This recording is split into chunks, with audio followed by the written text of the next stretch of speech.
आज हम आपसे बात करेंगे पाप और पुण्य।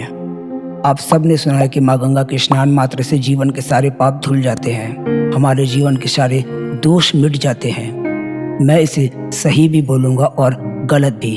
सही इसलिए बोलूँगा क्योंकि इसका एक साइंटिफिक रीज़न है। पहले हम आपको बताएंगे कि हम इसे गलत क्यों बोल रहे हैं। यदि आप एक धार्मिक आस्था की वजह से देख रहे हैं और एक अधूरे ज्ञान में जी रहे हैं तो ये गलत है, क्योंकि आप अच्छी तरह से जानते हैं कि भीष्म पितामह जो कि एक गंगा पुत्र थे, माँ गंगा जब उनके पापों को नहीं धो सकी तो हम कैसे सोच सकते हैं कि हमारे पाप मात्र माँ गंगा के स्नान मात्र से ही धुल जाएंगे।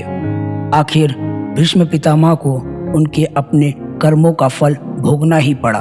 अब हम आते हैं कि माँ गंगा के स्नान के लिए हमारे पूर्वजों का क्या संदर्भ था, जो कि पूरे तरीके से साइंटिफिक था। जल को भी वैज्ञानिक एक जीवित तत्व के श्रेणी में रखे हैं, क्योंकि जल का भी अपना एक दिमाग होता है। इसमें सेल्स पाया जाता है। एक सेल्स में 4,40,000 इंफॉर्मेशनल पैनल होते हैं, जो कि किसी भी सूचना को ग्रहण करते हैं और फिर वैसे ही रिएक्ट करते हैं। मतलब कि यह एक लॉ ऑफ फोर्स की तरह काम करते हैं। हम जल से जैसा अपेक्षा करते हैं, जल हमारे साथ वैसा ही व्यवहार रखता है। यदि आपको जल के बारे में अच्छी तरह से जानकारी चाहिए तो आप प्लीज़ कमेंट में लिखिए। हम आपको पूरी तरीके से एक गहन जानकारी देंगे जल के बारे में। अभी हम आगे बढ़ते हैं। तो इसी वजह से हमारे पूर्वज माँ गंगा के स्नान के लिए हमें यह ज्ञान देते हैं। अब अगर यदि आप यह सोच रहे हैं कि क्या हम और नदी में स्नान नहीं कर सकते हैं? हाँ, आप बिल्कुल कर सकते हैं। बाकी नदियों में भी आप स्नान कर सकते हैं, लेकिन माँ गंगा के स्नान के लिए एक ऊंचा दर्जा इसलिए दिया गया है क्योंकि माँ गंगा के निकट से ज़्यादातर धार्मिक स्थल जुड़े हुए हैं, क्योंकि वहाँ पर हमारे आस्था और हमारी अपेक्षाएं एक पॉजिटिव एनर्जी के साथ जुड़ा हुआ है, जिससे जल के सेल्स में पॉजिटिव एनर्जी काफ़ी मात्रा में भरा हुआ है। और यदि हम माँ गंगा में स्नान के लिए प्रवेश करने जाते हैं तो हमारे दिमाग में यही आता है कि हम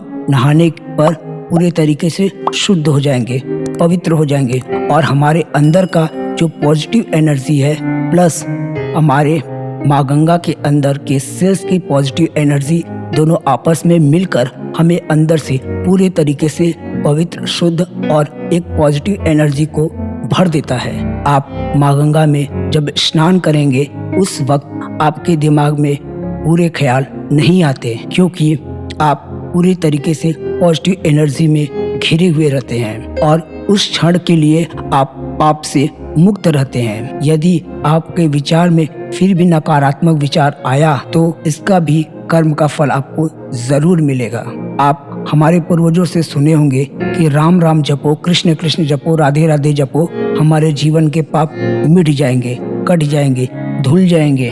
पर यह पूरा सच नहीं है। दरअसल जब हम परमात्मा को याद करते हैं तो हमारे मन में पूरे तरीके से परमात्मा के ही विचार घूमते हैं, जिसकी वजह से हम पूरे तरीके से पापों से दूर रहते हैं। यानी हमारे विचार में नकारात्मक विचार प्रवेश नहीं कर पाता और हम पुण्य के भागीदार बन जाते हैं। इसलिए हमारे पूर्वज ज़्यादा से ज़्यादा मंदिरों का निर्माण कराएं, ताकि हम ज़्यादा से ज़्यादा पॉजिटिव एनर्जी की ओर बढ़ें और अपने ज्ञान से विज्ञान की ओर अग्रसर हों।